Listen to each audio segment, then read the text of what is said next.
तो students, welcome to the channel Jackboard number 1। तो आज हम लोग क्वेश्चन नंबर 11 से आगे बढ़ते हैं। हम लोग टोटल 20 से 21 क्वेश्चन करने वाले हैं इस सीरीज के अंदर, जिसमें आप लोगों का जो ग्रुप ए के अंदर क्वेश्चन पूछा जाता है 15 मार्क्स का, उसको टोटली कवर कर रहे हैं। तो देखिए क्वेश्चन नंबर 11 बोल क्या रहा है। Prove sine inverse i is equal to minus i log under root 2 minus 1।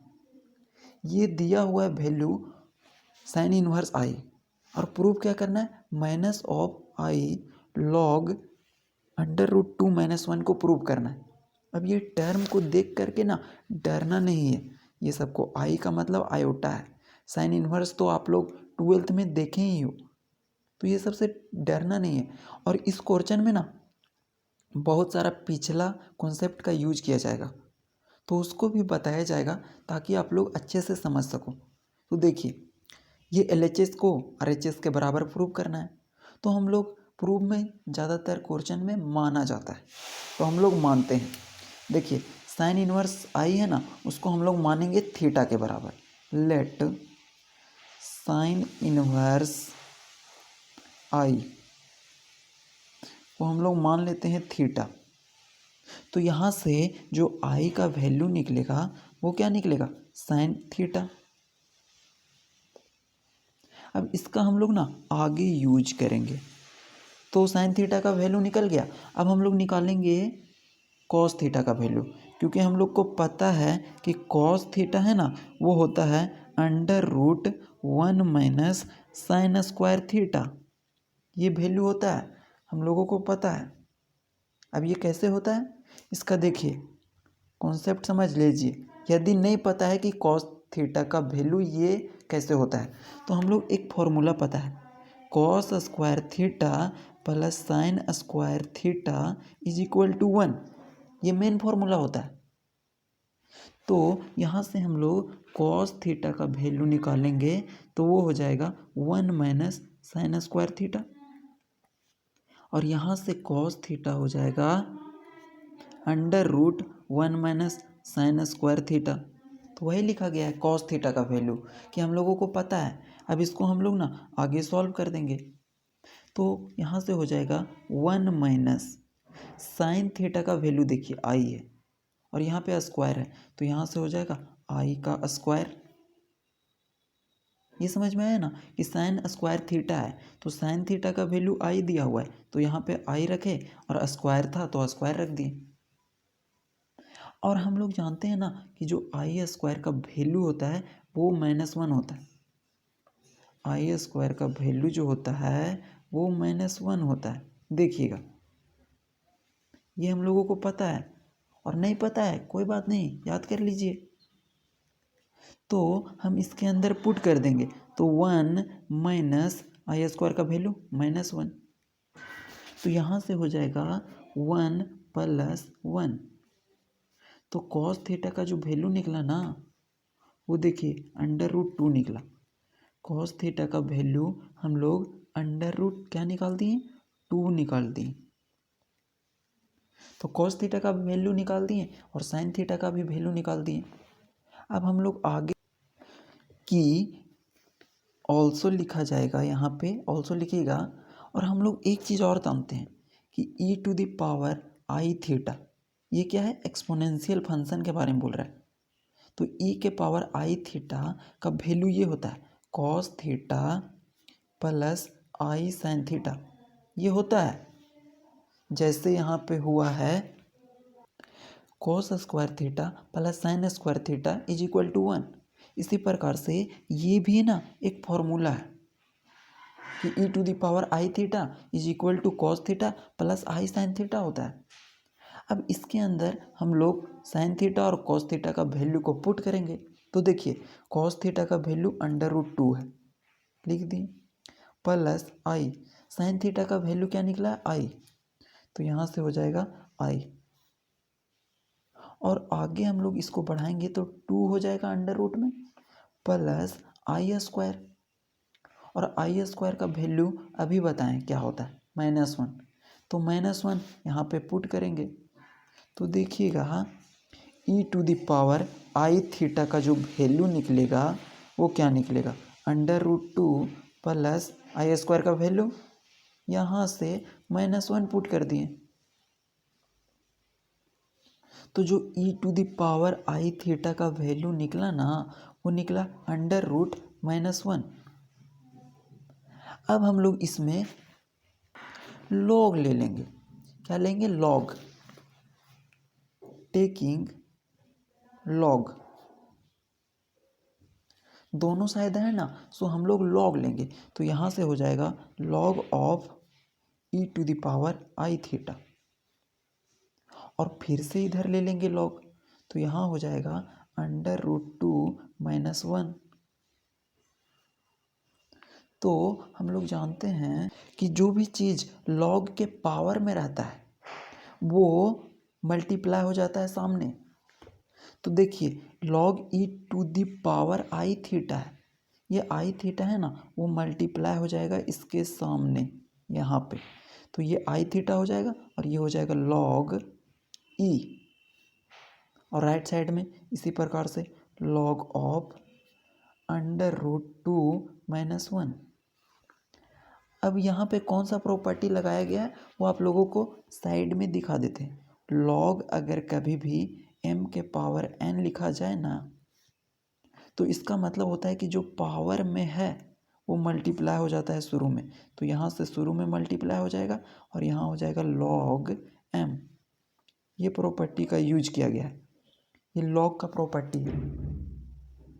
अब हम लोग एक प्रॉपर्टी यहाँ पे और यूज होगा और बहुत ही इम्पोर्टेंट प्रॉपर्टी है कि अगर कहीं पर log e to the power e लिखा गया है, यहाँ पे है ना log e है तो इसके साथ में बेस e छिपा हुआ है, क्या छिपा है, e, जैसे कि 2x प्लस y लिखा रहता है तो इस y के पहले क्या छिपा हुआ है, हम लोग जानते हैं 1 होता है।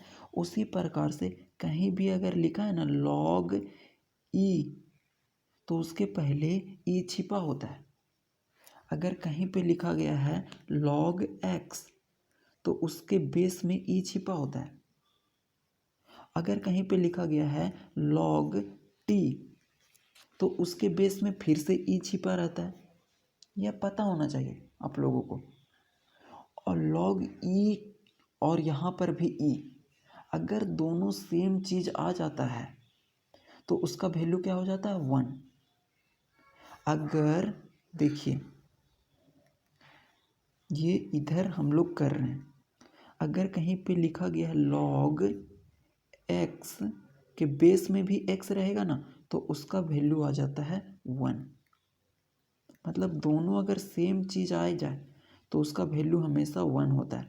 उसी प्रकार से यहाँ पे दोनों सेम चीज़ आ गया है तो इसका वैल्यू क्या हो जाएगा, 1। तो यहाँ पे सिर्फ बचेगा आई थीटा और इधर राइट साइड में log √2-1। सिर्फ यहीं पे समझना था कि अगर ई लिखा गया है तो उसके बेस में हमेशा ई रहता है, जैसे कि log x लिखा गया है ना तो उसके बेस में ई छिपा रहता है। log t लिखा गया है तो उसके बेस में ई छिपा रहता है, जैसे कि 2x प्लस वाई में बताएं कि अगर y के पहले 1 छिपा रहता है। तो अब थीटा का वैल्यू ऊपर से देखिए क्या है, थीटा का वैल्यू साइन इनवर्स आई है। थीटा का वैल्यू क्या दिया हुआ है, साइन इनवर्स आई। तो यहाँ पे उसका वैल्यू को बिठा देंगे तो आई, और थीटा का वैल्यू क्या बताएं, साइन इनवर्स आई, और राइट साइड में जो है उसको लिख देंगे log ऑफ √2-1। अब देखिए क्वेश्चन होने वाला है, साइन इनवर्स आई का ही हम लोग को वैल्यू निकालना था, साइन इनवर्स आई का वैल्यू। तो जो ये आई है ना इसको इधर भेज देंगे राइट साइड में, तो यहाँ पे हो जाएगा साइन इनवर्स आई, और आई को राइट साइड में भेजेंगे तो 1/i आ जाएगा। और साथ में क्या है, लॉग है, और क्या है, √2 - 1। अब थोड़ा सा ना ध्यान से समझिएगा, आई स्क्वायर का जो वैल्यू होता है वो -1 होता है। आई स्क्वायर का वैल्यू क्या होता है, -1। लेकिन अगर आई स्क्वायर में हम माइनस पहले से लगा दें तो इसका वैल्यू क्या हो जाएगा, +1। आई स्क्वायर का वैल्यू -1 होता है और आई स्क्वायर में माइनस लगा दें तो क्या हो जाएगा, +1। देखिए कैसे होगा, अगर नहीं समझ में आ रहा है तो देखिए कैसे होगा। आई स्क्वायर का वैल्यू हम कर दिए क्या, -1। आई स्क्वायर का वैल्यू -1 है तो आई स्क्वायर में हम लोग माइनस जोड़ें, क्या जोड़े हैं, माइनस। तो इधर भी हम लोग माइनस जोड़ेंगे तो देखिए -आई स्क्वायर का वैल्यू क्या आ जाएगा, 1। तो वही बताया गया है कि जो -आई स्क्वायर का वैल्यू है ना वो +1 आएगा, लेकिन आई स्क्वायर का वैल्यू -1 आएगा। अब ये क्यों लिया गया है, क्योंकि यहाँ पे देखिए 1 का वैल्यू के जगह पे हम लोग -आई स्क्वायर पुट करेंगे, तो -आई स्क्वायर और बट्टा में क्या हो जाएगा, आई, और ये वैल्यू निकाल रहे हैं साइन इनवर्स आई का, और साथ में क्या है, लॉग ऑफ √2 - 1। अब ये आई, एक आई है नीचे और यहाँ पे 2 आई है, तो एक आई से एक आई कैंसिल हो जाएगा, तो यहाँ पे सिर्फ एक आई बचेगा। तो हम लोगों को जो प्रूव करना था साइन इनवर्स आई का वैल्यू, वो प्रूव हो गया। यहाँ पे -आई और लॉग ऑफ √2 - 1। तो हम लोगों को ना यही क्वेश्चन को प्रूव करना था। इसमें सिर्फ ना पिछला कॉन्सेप्ट का यूज किया गया है। देख लीजिए, फिर से एक बार क्विक रिवीजन कर लेते हैं ताकि आप लोगों को समझ में आ जाए। अपने माइंड को पूरे फोकस के साथ यहीं पर गड़ाने का कोशिश कीजिएगा तो डेफिनेटली समझ में आ जाएगा। फिर से देखिए क्या बोला क्वेश्चन में कि प्रूव करने साइन इनवर्स आई का वैल्यू को -आई लॉग ऑफ √2 - 1। तो हम लोग ना लेट मान लिए साइन इनवर्स आई का वैल्यू को थीटा, तो आई को यहीं रहने दिए, साइन थीटा निकल गया। और अगर साइन थीटा का वैल्यू आई निकला तो हम लोग जानते हैं कि कॉस थीटा का वैल्यू क्या होता है, 1 - साइन थीटा, क्योंकि ये फॉर्मूला हम लोगों को पता है बेसिक सा। तो हम लोग फिर कॉस थीटा का वैल्यू यहाँ पे पुट करके √2 निकालें। और एक चीज़ हम लोगों को पता है कि आई स्क्वायर का वैल्यू -1 होता है, और ये भी एक फॉर्मूला है कि e⁻आई थीटा का वैल्यू हमेशा cos theta plus i sine theta होता है। तो यहाँ पे कॉस थीटा का वैल्यू ऊपर से पुट किए और आई साइन थीटा का वैल्यू यहाँ से पुट किए, और आगे वैल्यू को पुट करते गए, बाकी आई स्क्वायर आया, आई स्क्वायर का फिर से वैल्यू पुट किए, -1 आया, और यहाँ से आया आई थीटा √2 - 1। अब दोनों साइड ना हम लोग लॉग ले लिए थे, यहीं से समझना है कि लॉग e⁻आई theta is equal to log √2 में -1। अब ये आई थीटा है वो मल्टीप्लाई हो जाता है, क्योंकि इस प्रॉपर्टी के थ्रू हम लोग ये जानते हैं। तो आगे फिर इसको सॉल्व कर दिए। अब हम लोग जानते हैं कि log e⁻e रहता है तो उसका वैल्यू 1 होता है, तो यहाँ से हो जाएगा log √2 - 1। अब हम लोग को थीटा का वैल्यू ऊपर से पुट कर दिए, साइन इनवर्स आई log √2 - 1, तो यहाँ से हो गया साइन इनवर्स आई को बटा में भेज दिए और log √2 - 1। हम लोग जानते हैं कि आई स्क्वायर का वैल्यू -1 होता है, तो -आई स्क्वायर का वैल्यू +1 हो जाएगा, तो वही लिखा गया 1 की जगह पर -आई स्क्वायर, और एक आई से एक आई कैंसिल हो गया तो लास्ट में बच गया -आई, और यही हम लोगों को प्रूव करना था। तो चलिए हम लोग नेक्स्ट क्वेश्चन के ऊपर चलते हैं। देखिए क्वेश्चन नंबर 12 इक्विलिडियन एल्गोरिथम डिफाइन करने बोल रहा है, डिफाइन इक्विलिडियन एल्गोरिथम, और ये चैप्टर 3 के अंदर आप लोगों को पढ़ना है। तो ये कुछ नहीं है, जो हम लोग डिवीजन करते हैं ना उसी के बारे में बोल रहा है। जैसे हम लोग करते थे कि अगर 4 है और डिवाइड कर रहे हैं यहाँ 9, तो इसका वैल्यू क्या लिखते थे, 4 × 2 = 8 और यहाँ 1 हो जाता था। तो जो 9 का वैल्यू होता था वो किसके बराबर होता था, इन दोनों के प्रोडक्ट के, 4 × 2 और इसके सम के +1। तो इसी को है ना बोला जाता है यूक्लिडियन एल्गोरिथम, और इसी को हम लोगों को क्या करना है, डिफाइन करना है। तो डिफाइन देखिए लैंग्वेज में अगर किया जाए, ये तो एग्जाम्पल बताया गया, और लैंग्वेज में किया जाए तो हम लोग बोल सकते हैं कि let a and p are 2 integer, कोई भी 2 इंटीजर रहेगा ए और बी, जहां पर where b is greater than 0, b का वैल्यू 0 से बड़ा होना चाहिए, सच दैट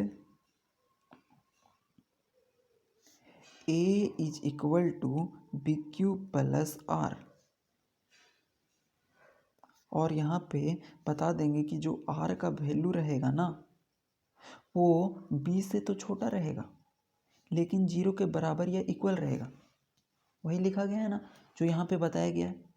ये अगर b है, ये a है, तो वही है कि let a and b are 2 integer where b is not equal to 0, और ये b को 0 नहीं रहने बोल रहा है, क्योंकि अगर ये 0 रहेगा तो वैल्यू है वो नॉट डिफाइंड हो जाएगा, इसीलिए b को 0 रहने नहीं बोला है। तो such that a is equal to BQ + R, जैसे यहाँ पे किया गया a is equal to BQ + R, और R का वैल्यू जो है ये रिमाइंडर वो 0 हो सकता है, 0 से बड़ा भी हो सकता है, बट b के बराबर नहीं होगा। तो ये था आप लोगों का यूक्लिडियन एल्गोरिथम, इसको सिर्फ लिखना है आप लोगों को, ये तो समझाने के लिए लिखे थे, ये आप लोगों को लिख देना है, बाकी कंप्लीट हो जाएगा। तो चलिए अगला क्वेश्चन देखते हैं। देखिए क्वेश्चन नंबर 13 को, ये है क्वेश्चन नंबर 13। इसमें बोल रहा है कि सॉल्व कीजिए cos alpha plus i sine alpha into cos 2 alpha plus i sine 2 alpha, यहाँ पे 2 अल्फा है, बाई में है cos 3 alpha minus i sine 3 alpha, और जहाँ पे दिया गया है कंडीशन अल्फा का वैल्यू 15 डिग्री है, तो इसको आप लोगों को सॉल्व करके बताना है कि क्या आएगा वैल्यू। तो ये बहुत ही सिंपल तरीके से क्वेश्चन बनेगा। देखिए कितना आसानी से ये क्वेश्चन बन जाएगा, सिर्फ एक लॉजिक यूज किया गया है कि अगर इस प्रकार से कहीं भी दिया रहता है ना, तो ये जो एंगल है ये दोनों का सेम है, और यहाँ पर भी दोनों का एंगल सेम है, और दोनों का एडिशन में है ना, तो एंगल को ऐड कर दिया जाता है। ये कॉस वाला एंगल को कॉस वाला एंगल के साथ ऐड किया जाता है, और साइन वाला एंगल को साइन वाला एंगल के साथ ऐड किया जाता है जब भी इस प्रकार का केस आएगा। तो यहाँ पे आप लोगों को लिख भी दिया जा रहा है ताकि आप लोगों को याद रहे, एंगल आर एडेड। तो हम लोग एंगल को ऐड कर दें। देखिए कैसे एंगल को ऐड करेंगे, कॉस अल्फा और 2 अल्फा, तो यहाँ से क्या हो जाएगा 3 alpha plus i sign लिखाएगा, I sign, और फिर से देखिए इसके पास अल्फा है और इसके पास 2 अल्फा है, तो कितना हो जाएगा 1 और 2 3 अल्फा। तो यहाँ पे सिर्फ एक ही चीज़ समझना है कि अगर इस प्रकार से रहेगा कहीं भी number cos alpha plus i sine alpha और cos 2 alpha plus i sine 2 alpha, यहाँ पे एंगल सेम है ना, तो जो सेम वाला कास्ट होता है उसको एंगल को जोड़ देते हैं। वही किया गया है कि इसका अल्फा इसके 2 अल्फा के साथ ऐड किया गया है, इसका अल्फा इसके 2 अल्फा के साथ ऐड किया गया है, और बट्टा में क्या किया जाएगा जो है, तो cos 3 alpha minus i sine 3 alpha, ये हो जाएगा। अब आप लोग क्या कीजिएगा कि इसको काट दीजिएगा ऊपर नीचे, लेकिन नहीं, क्योंकि ऊपर में प्लस है और नीचे माइनस है, तो इसको हम लोग ना रेशनलाइज करेंगे। क्या करेंगे, रेशनलाइज। तो ध्यान दीजिएगा रेशनलाइज कैसे किया जाता है, cos 3 alpha plus i sine 3 alpha, बट्टा में जो है वो लिख देते हैं cos 3 alpha minus i sign 3α।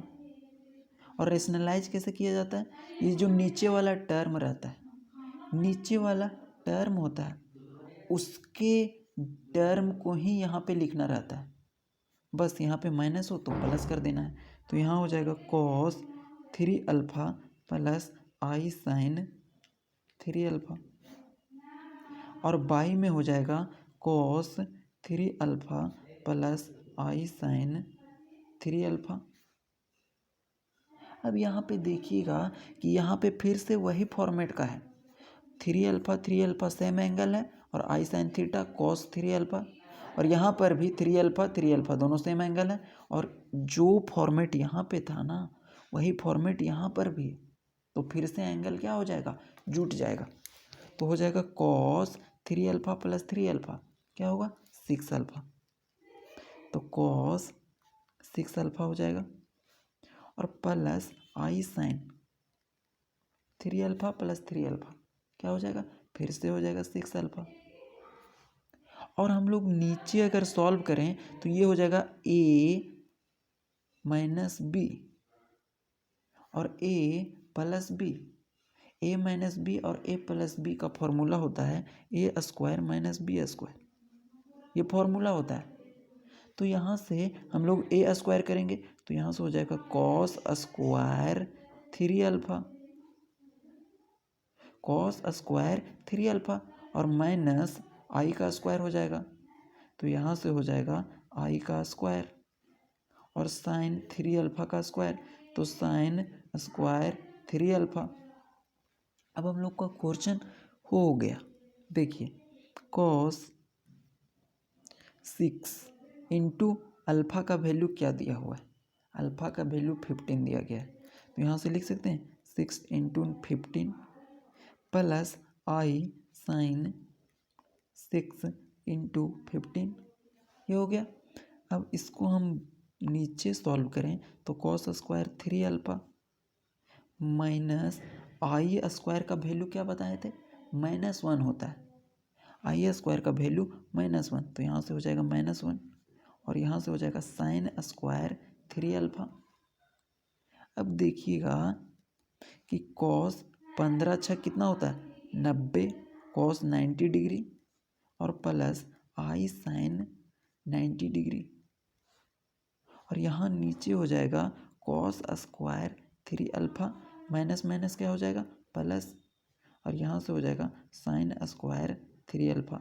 और हम लोग जानते हैं कि cos square 3α plus sine square 3α किसके बराबर होता है 1 के। ये फॉर्मूला यूज किया गया। Sine square x plus cos square x का वैल्यू होता है 1। ये सबको रफ में लिखते चलिएगा। अगर नहीं समझ में आता है तो नीचे क्या हो जाएगा वैल्यू, नीचे वैल्यू हो जाएगा 1 और cos 90 का वैल्यू क्या होता है 0। cos 90 का वैल्यू होता है 0 और प्लस आई साइन 90 का वैल्यू क्या होता है 1 और नीचे में हो जाएगा 1। तो इसको सिंपल सा हम लोग लिख सकते हैं 0 प्लस आई 1 को आई लिख सकते हैं। तो जो हम लोगों का आंसर आया वो आई आ गया। लोगों ने 13 नंबर क्वेश्चन तक कंप्लीट कर लिया। आगे जो 7 से 8 क्वेश्चन बचा हुआ है उसको नेक्स्ट पार्ट में देखेंगे। Thank you.